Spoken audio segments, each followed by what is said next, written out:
So last time we ended by looking at just the very beginning of the Jewish Revolt.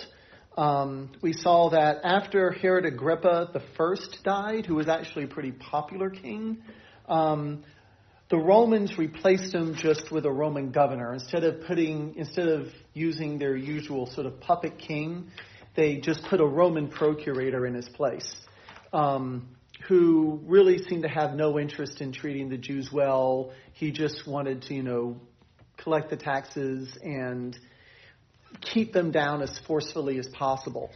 So after that, the tensions between the Jews and the Romans started to rise again.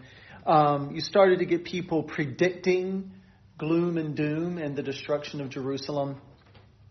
Particularly a man named Joshua, son of Ananias, who started wandering on Jerusalem, predicting destruction for several years, starting in the early 60s. Then, in 64 A.D., the temple that Herod the Great had started to build was finally finished. So, he started it in, the BC 20s or so, and it's finally finished in 64 A.D. So this is an enormous temple complex. Of course, it had been enormously expensive, but it had also provided a lot of work for craftsmen in Jerusalem. And, it had been under construction for 80 years. And once it was finished, that left 18,000 people unemployed. And this so bothered Herod Agrippa II, who was the king who was ruling over the northern part of Israel, not Jerusalem, but the more northern part. The temple priests were so concerned about unrest from these newly unemployed 18,000 people that they actually suggested to the king that he tear part of the temple down just so it could be rebuilt again, just to keep people, in jobs. Yeah. The king suggested rather that they should put the unemployed people to work repairing the streets instead. So in order to preserve the peace, the governor of Jerusalem instituted a program where they, brought in all these unemployed people to do things like road repair and the like, and they would pay them a full day's wages even if they only worked an hour or so. So very similar actually to what FDR did during the Great Depression, that sort of thing, sort of government make-work projects that are there just to keep people employed. So this had already, sort of upped the tension in Jerusalem, all this uncertainty. And then you had a new procurator, a new Roman governor named Gesius Florus come in. And Florus was incredibly cruel, incredibly corrupt, worse than the people that had come before him. So, he really starts to bring everything to the boiling point where the Jews are becoming just more and more and more unhappy with the Romans. In fact, Jewish leaders even appealed to the procurator of Syria, a man named Celestius Gallus, for relief. They asked him to come in and sort of take over and rule Jerusalem, and he wasn't interested. He wasn't gonna step on another governor's toes. And then sort of the final straw in 66 AD, so this is 2 years after the temple was completed,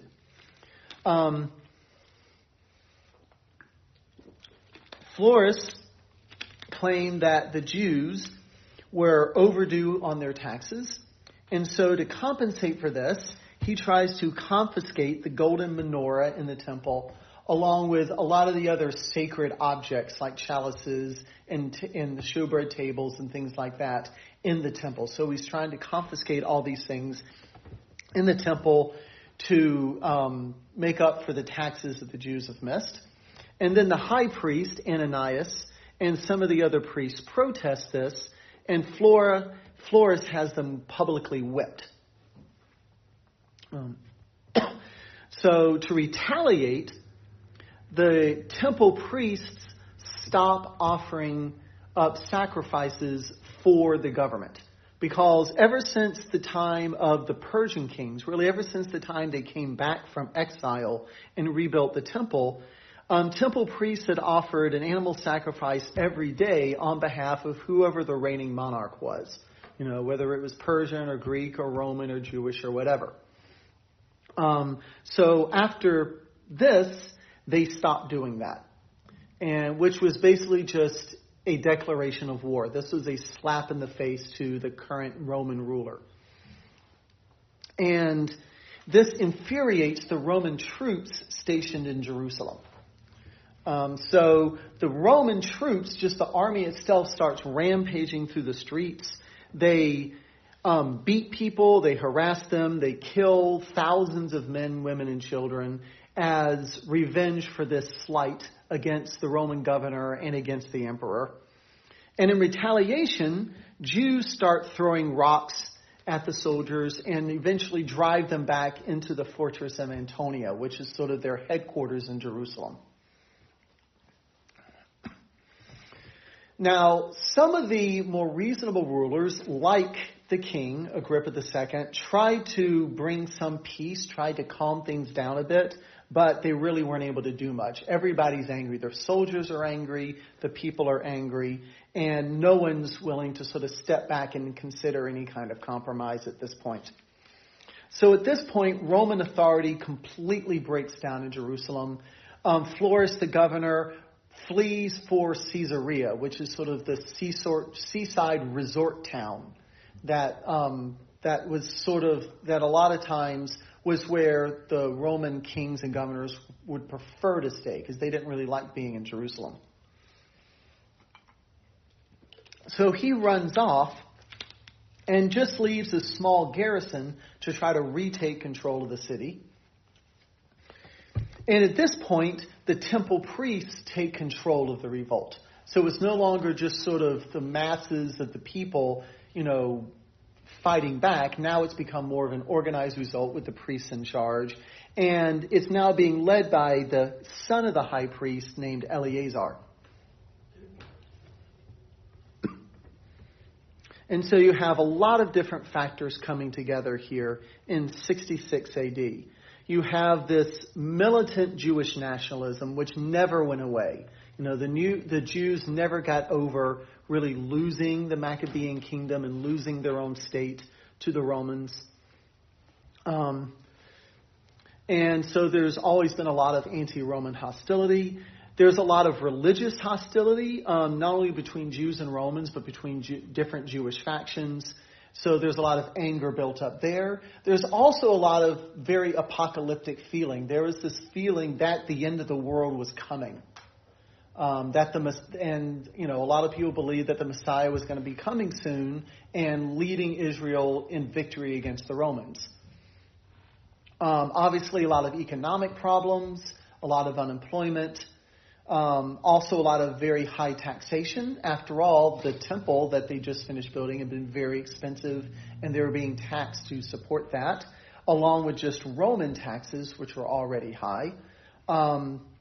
There's a lot of class conflict, and then there's just a lot of very poor decisions by Roman rulers that just made the people madder. So you had all these things coming together at once.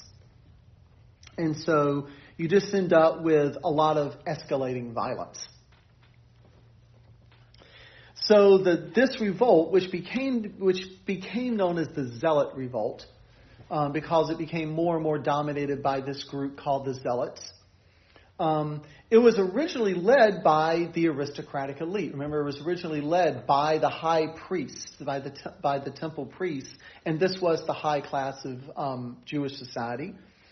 So it started as a revolt by them, but as time goes on, they become supplanted by more and more extreme and violent elements. So things just get worse. So the revolt spreads out from Jerusalem to the countryside, where you had all these bandits bandit groups and all these zealots that were starting to rise up and strike against the Romans and anyone they saw as a collaborator. A man named Menachem, who was the leader of the Sicarii, which was the extreme zealot assassin group. He actually is able to lead a force that takes the Roman stronghold of Masada, which was a hilltop fort, very difficult to actually invade. It would have been quite a feat to capture it, and he manages to do this. He kills the entire garrison and captures a very large cache of weapons. So now Menachem and his men are very well armed, they're very well fortified, and they're determined to fight to the death. So they enter Jerusalem in the fall of 66 AD and take control of the revolt away from the priests. So now the far more extreme, violent, uncompromising elements are in control. These are really the worst people rising to the top. And they actually kill a lot of the former leaders of the revolt, like the high priest. So they actually kill the high priest. They plunder the homes of all of Jerusalem's wealthy inhabitants because they saw all of them as being Roman collaborators. Anyone who did well under the Romans must be a collaborator, so they have to die. Now, Ananias' son, Eleazar, and the followers he still has, they still controlled the temple itself, and they fortified the temple because that was sort of their center of operations. And they retaliate and capture Menachem. And according to Josephus, they actually torture him many different ways and then kill him. So again, this is the son of the high priest and his people, torturing and killing their Jewish enemies. So now the leader of the Sicarii is dead. So they end up fleeing Jerusalem and heading back to Masada. And once they're holed up in Masada, again, this is a nearly impregnable mountain fortress. And they just hole up there. They wait out the rest of the war. They hole up there. And they're now under the leader of a man named Eleazar ben Yair. Not Eleazar, the son of the high priest, a different Eleazar, who was a cousin of Menachem. So he's their new leader. So at this point, you had the worst troublemakers now kind of holed up in their own place. You had the high priest dead. You had the temple under the control of the priests. A lot of the Jews hoped this was just it. They hoped that was the end of the revolt and things were just going to go back to normal. However, Eleazar didn't want just control of the temple. He wanted control of the entire city. And the rest of the city was still under Roman control. So he ends up besieging the last Roman stronghold in the city, which was a fortified tower. And the Roman commander actually agrees to surrender and leave. He agrees to lay down his arms and surrender so long as the revolutionaries would allow his people to safely leave. And the Jews agree to this. And then when the Romans march out without their weapons, they attack and murder them. I saw that coming. Yeah. So this is going on in Jerusalem and Judea, but there's even things are still happening even outside of Judea. So things are going on in like Galilee and Samaria too. Because these are more Gentile-controlled areas. Even Galilee is a very Gentile high area. And now all these Gentiles are afraid of the Jews. So you get a lot of anti-Jewish riots and anti-Jewish violence going on. And you get massacres of Jews there by Gentiles who are afraid the Jews are going to rise up and kill them. So in places like Caesarea, Damascus, Alexandria, cities all over this part of the empire, Roman officials and local citizens were actually massacring Jews just because they were Jews and they were afraid of what they might do. So in response, the zealots in Israel now start attacking these other areas. They start invading places like Syria that are outside of Jewish regions in order to get revenge on them for them slaughtering Jews. And so everything just becomes more and more violent. And you start to get violence just erupting everywhere in that part of the Middle East. Basically, Judea, Galilee, Samaria, Syria, even into places like Egypt. And again, according to Josephus, he says the whole province was a scene of indescribable horror. And Josephus made his name by writing about all of this. And he was there personally to see it. Questions so far? Just whole cycle of violence. Capital is over there now. Yeah.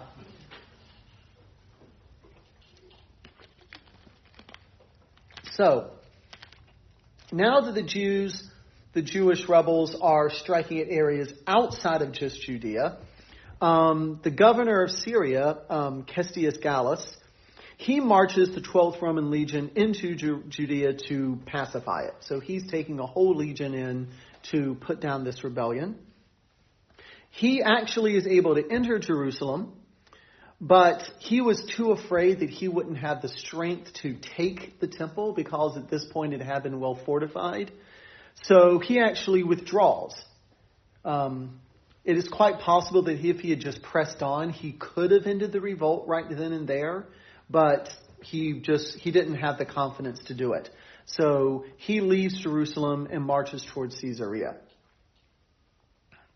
And on his way to Caesarea, he's ambushed by groups of rebels that completely rout them and kill nearly about half of his people.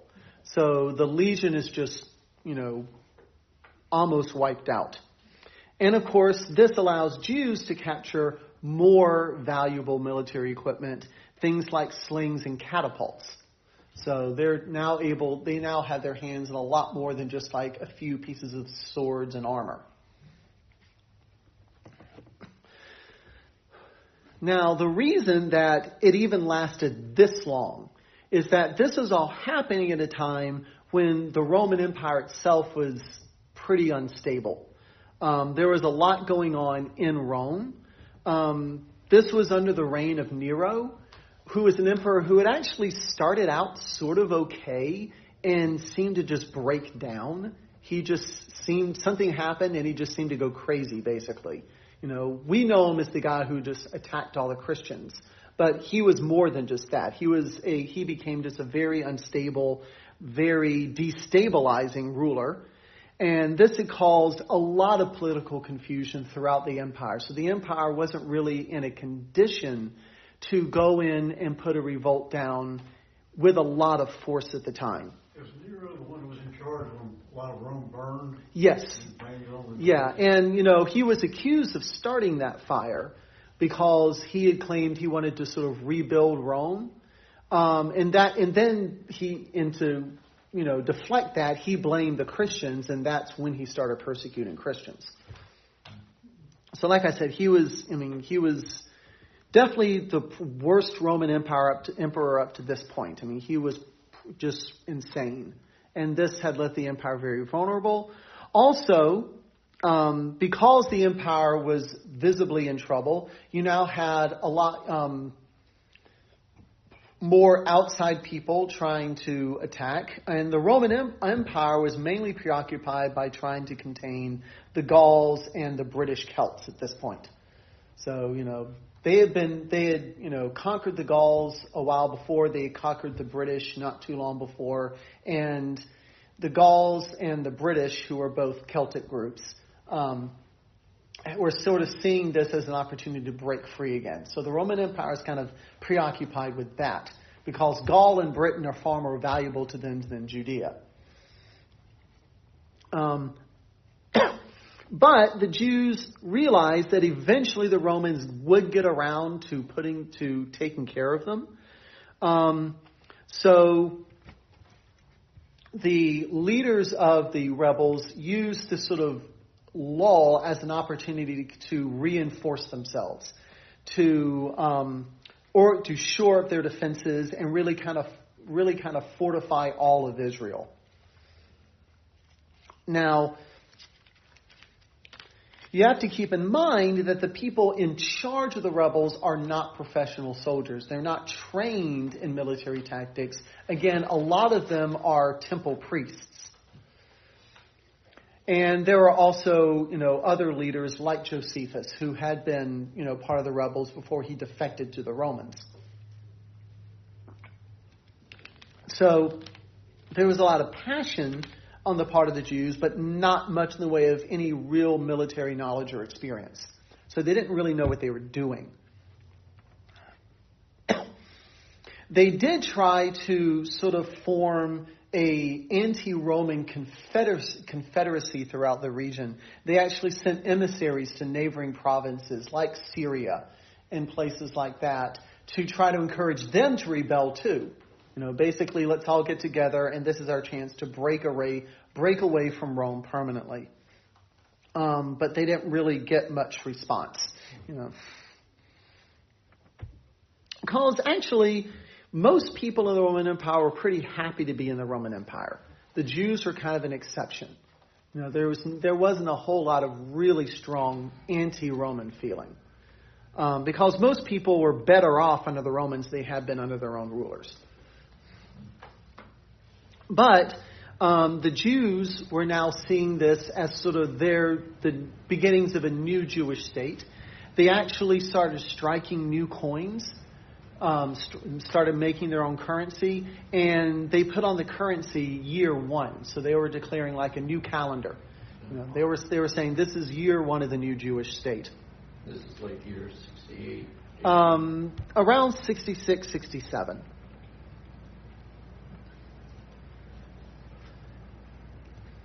Any other questions? So, we're now in early 67.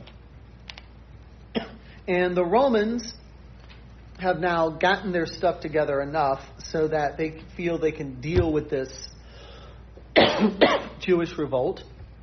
So early in 67, Nero commissions Rome's best general, a man named Vespasian, to go out to Judea and suppress this rebellion.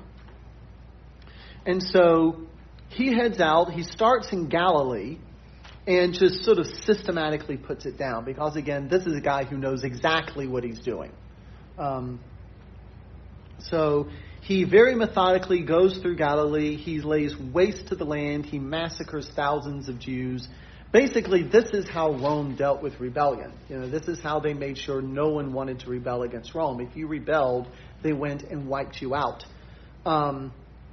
One famous Roman writer, Tacitus, actually wrote once, not about this specifically, but just in general about how Rome acted. He said they make a desert and they call it peace. And that was pretty much their strategy for putting down rebellions.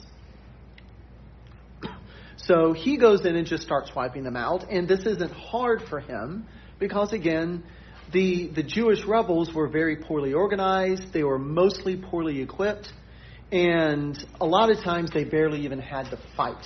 The Jewish forces just sort of melted. They disintegrated. They just don't stand a chance against the Romans. Josephus, who is actually leading a group of rebels, he ends up making a stand on a hilltop town named Yotapata. So he and his group reinforced a thick stone wall that encircled the hilltop. And around this thick stone wall, at the bottom of the hill, there are these very steep ravines that function almost like a moat. It makes it very hard to get across and climb the hill to reach them. So it makes the city nearly unapproachable. And his people are able to actually hold the Romans off for 50 days. of course, and since this is Josephus, we have pretty detailed records of all of this. Eventually, a deserter ends up defecting to this Vespasian, and he tells the Romans that the defenders never posted sentries before daylight, that they're just too tired. So they actually allow everyone to sleep through the night. There's no watch overnight. So the Romans surprise attack at dawn. They're able to breach the wall and slaughter the defenders, burn and destroy the city.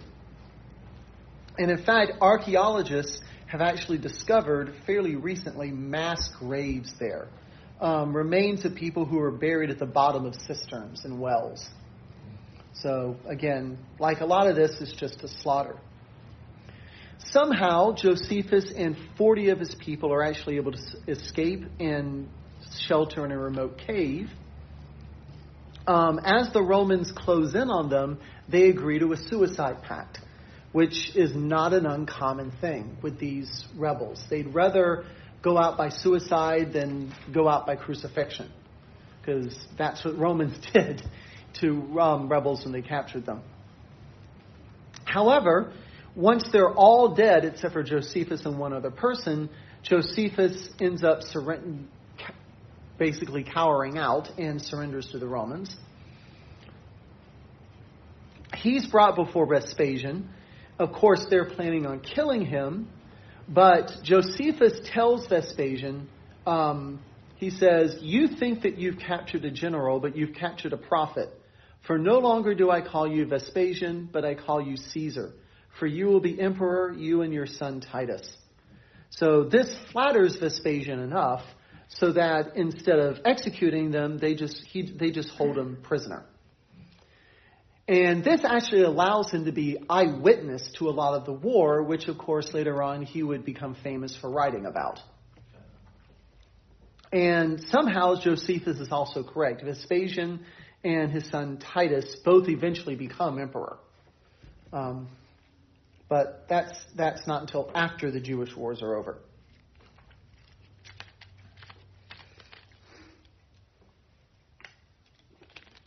So the only other really big battle between the Romans and the rebels comes at a city named Gamla in the Golan Heights.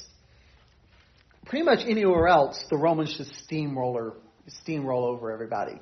There's no real resistance. So by the summer of 68 AD, so after about a year of this, Vespasian is marching on Jerusalem. But then he receives news of Nero's death. And he very quickly abandons Judea and set sail for Rome, accompanied by thousands of his troops, because he wants to be the next emperor.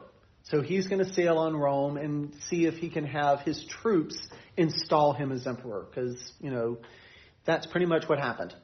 That's how you became the next emperor. Is you usually, especially if the last emperor died without an heir, you had to go in and sort of convince the army that you were the guy for the job. So he's going to sail to Rome and get his soldiers to proclaim him emperor.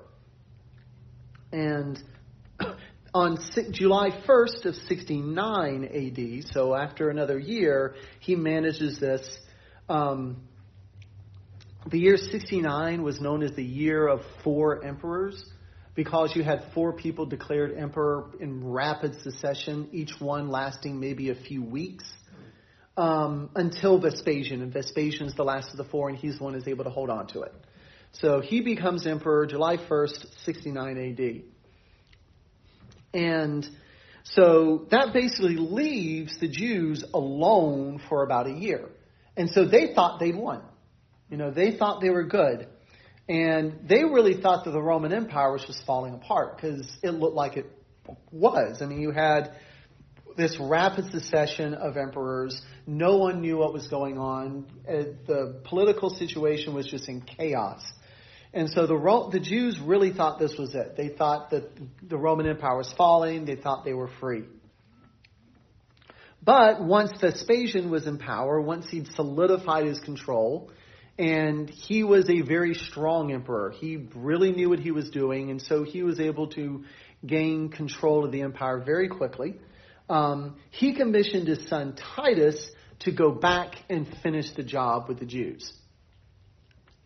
So Titus goes back and he just starts again methodically moving north to south and wiping out all resistance on the way. And so by the end of 69, so just a few months after Vespasian sends Titus in, the Romans have controlled all of Judea again, except for Jerusalem, and 3 rebel strongholds near the Dead Sea. So now they've got nearly complete control again. Of course, the area around the Dead Sea was where the Essenes were. Remember, this was an apocalyptic group of practically what we would think of almost like monks.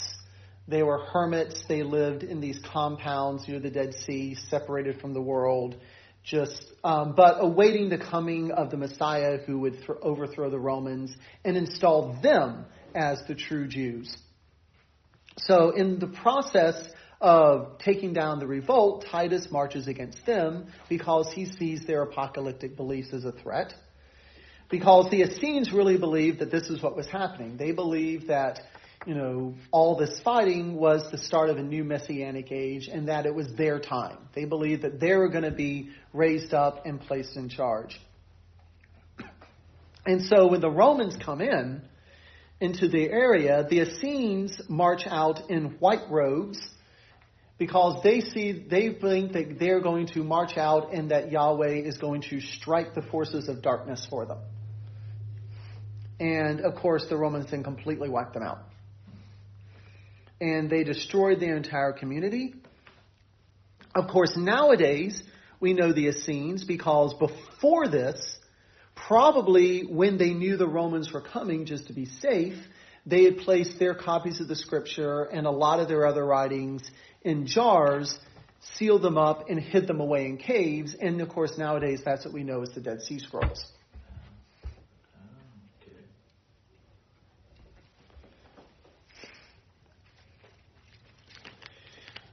So outside of Jerusalem, the last holdout of the Jews was the hilltop fortress of Herodium. This was 8 miles south of Jerusalem.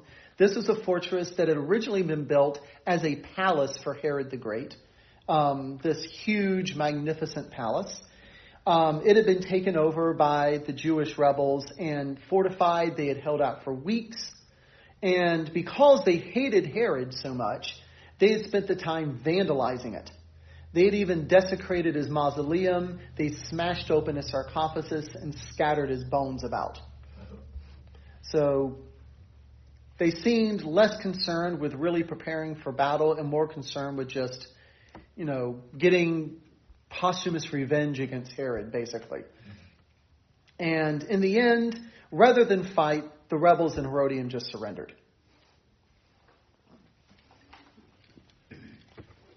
So now you're down to just Jerusalem.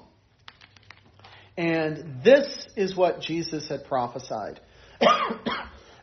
Coming up is what Jesus had prophesied when he said that no stone will be left on another about Jerusalem. This is what Jesus had prophesied in the Olivet discourse where he had told people to flee to the desert, where he said that woe to the women who are nursing or who had children, that it would be the worst day that had been ever seen before or since. This is what he was talking about. At least that's my interpretation. He's talking about this massive destruction of the temple and of Jerusalem that's about to come. So, and Jerusalem now has a much higher population than normal because as the Romans were marching through Galilee and Judea, you had thousands of Jews fleeing before them and running to Jerusalem because they thought they would be safe there. They thought Jerusalem was the city of God, that God would protect it and protect the people in it. Furthermore, at the time that Titus is marching on it, it was the same time as Passover.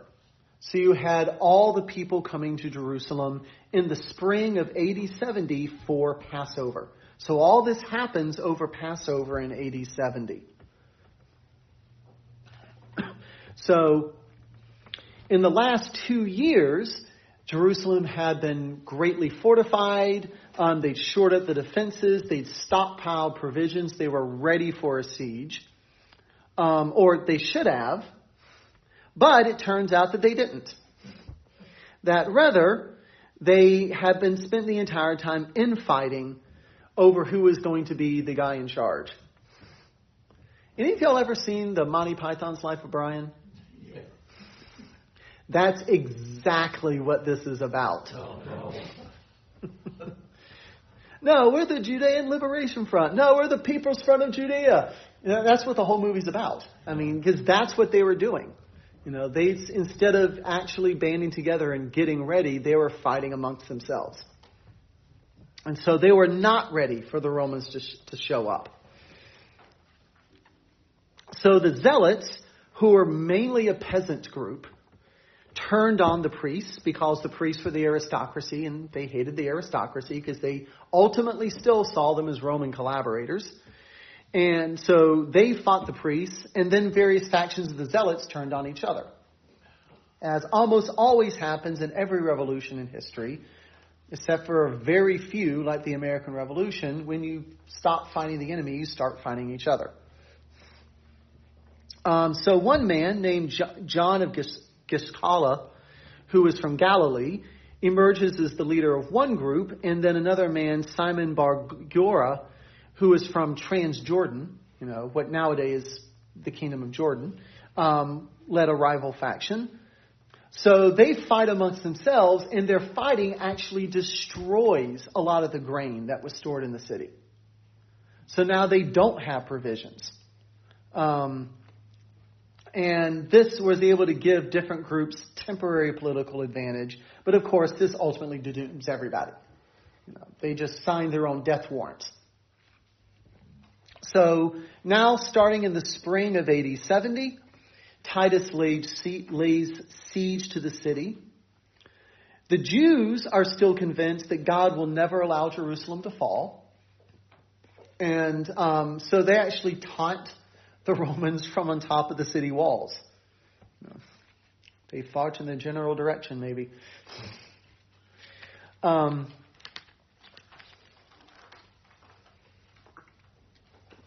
the Romans surround the city, cut off any kind of escape. The city is massively overcrowded. You had refugees, you had pilgrims for Passover. You had all these people trapped inside the city walls with virtually no food stores. So you very quickly are facing massive starvation. Now, Jerusalem was very well fortified. It had 3 inner and outer walls, in addition to the fortress of Antonia, which was now in the hands of the Jews, and the temple complex itself. So it was far from impregnable, but very hard to break through. But the Romans had very advanced siege technology. They had ballistas, they had catapults, they had siege towers, they had battering rams, and basically they just plowed through. They just methodically took down each barrier. And while this was happening, conditions in Jerusalem were getting worse and worse and worse. So, questions so far? What was that first? You mentioned catapults and you mentioned Ballistas, they're like giant, almost like giant bows and arrows. Oh. Like these huge bolts. Yeah.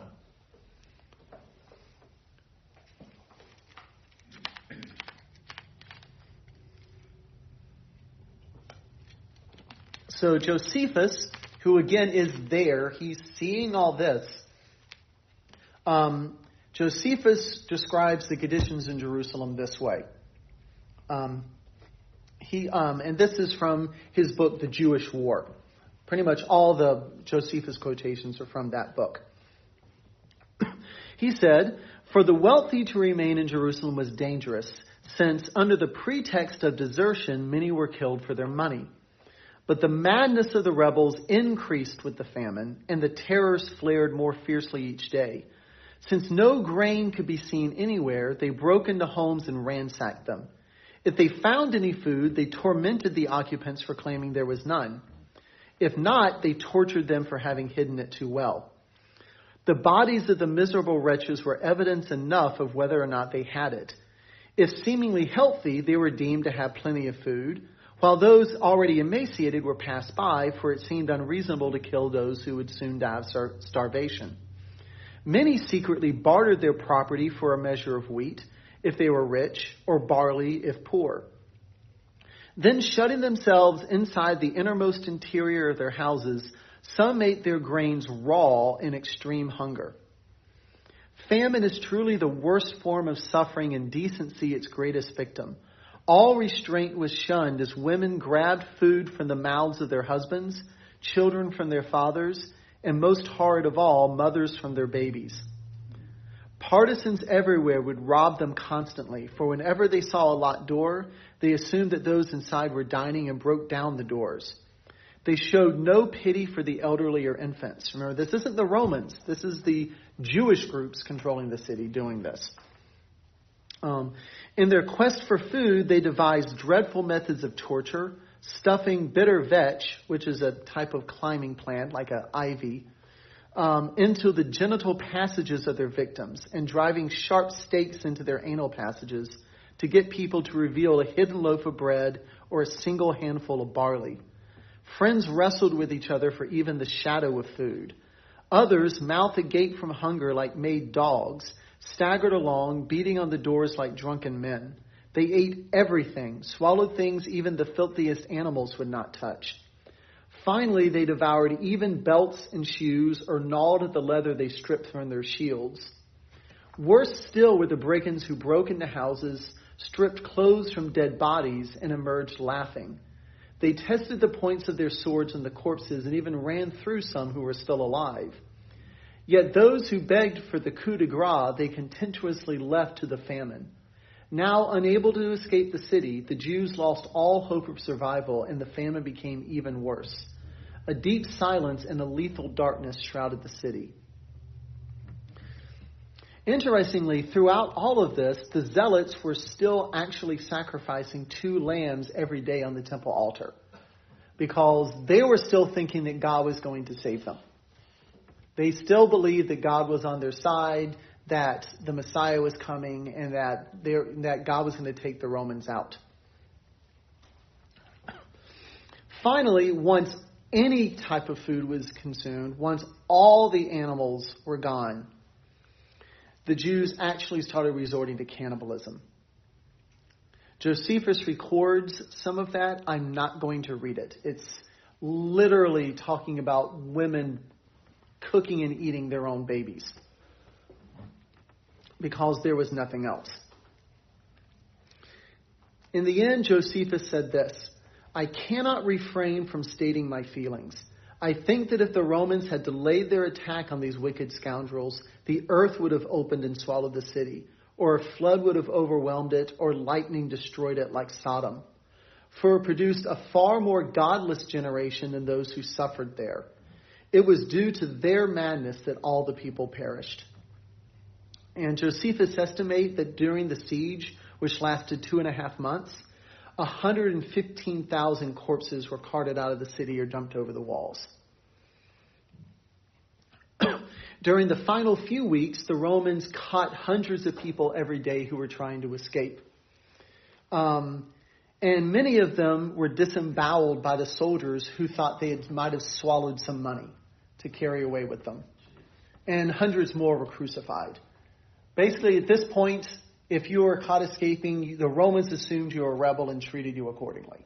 There was no mercy anymore.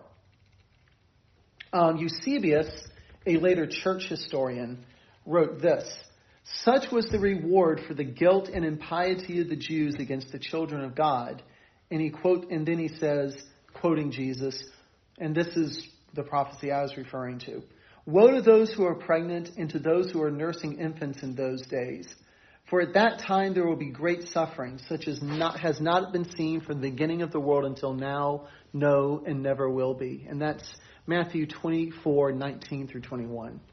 So that's part of the whole prophecy that Jesus was giving about all of this. So by May, Half of the city is in Roman hands, and Titus offers terms of surrender, which were just rejected.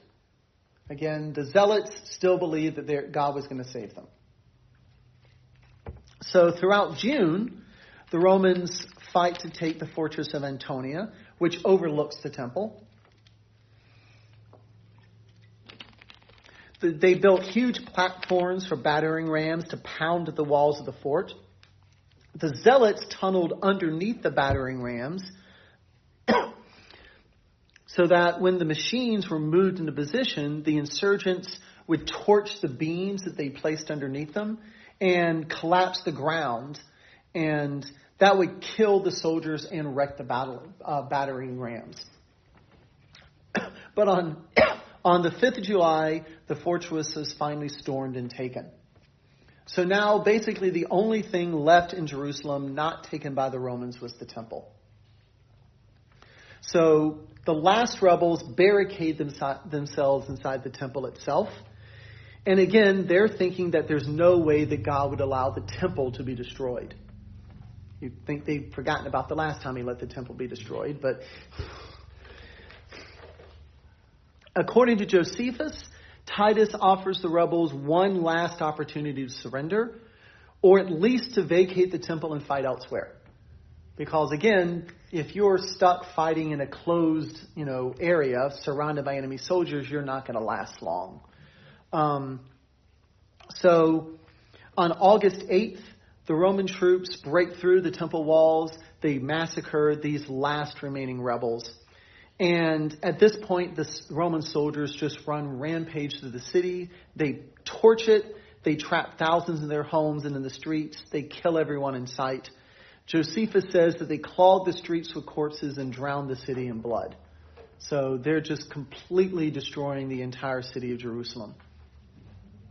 Tacitus says that Titus actually considered preserving the temple, but he really just wanted to wipe out the Jews and Christians as well. The Jews were causing problems here. The Christians he saw as causing problems elsewhere.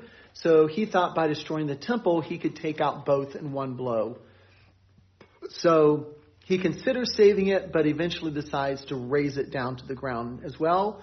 So the temple goes up in flames. Most of the city is left in ruins.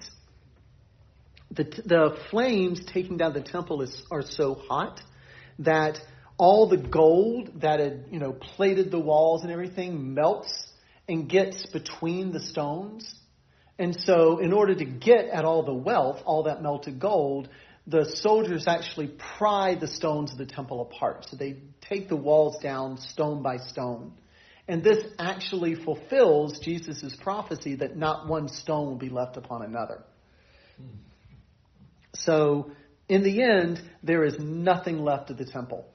The only thing remaining was part of the retaining wall, which isn't actually part of the temple itself. It was just like the last part of the construction that they didn't destroy. So the temple is destroyed on August 30th, which was actually the very day that Nebuchadnezzar had destroyed Solomon's temple in 586 BC. Again, I find it very interesting that the temple is destroyed in AD 70, while Jesus most likely was crucified in AD 30. So you have a 40-year period, which... Another number. Yes. Which, is very common, period of judgment in the Bible. 40 years after Jesus is crucified, God finally says, okay, you don't need the temple, and it's destroyed. And Israel is judged.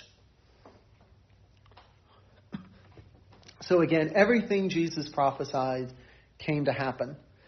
In the end, the Western Wall, which nowadays is called the Wailing Wall, was the only thing that's left. It was not really part of the temple. It was just part of the retaining walls of the platform that the temple was constructed on.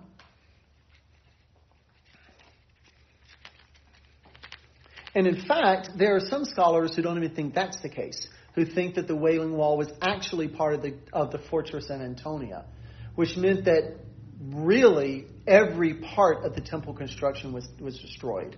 Not just the temple building itself, but everything. Because there is some debate as to exactly where the second temple was built. And Josephus even notes that the foundations of the temple itself were dug up.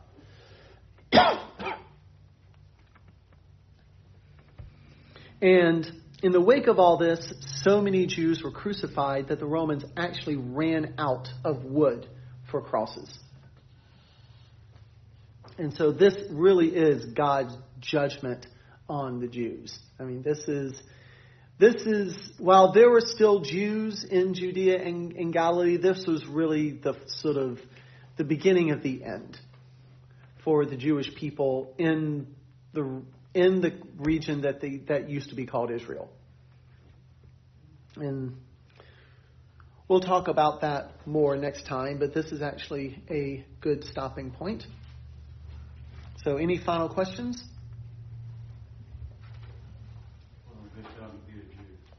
No. And it wouldn't be for many, many, many years afterwards.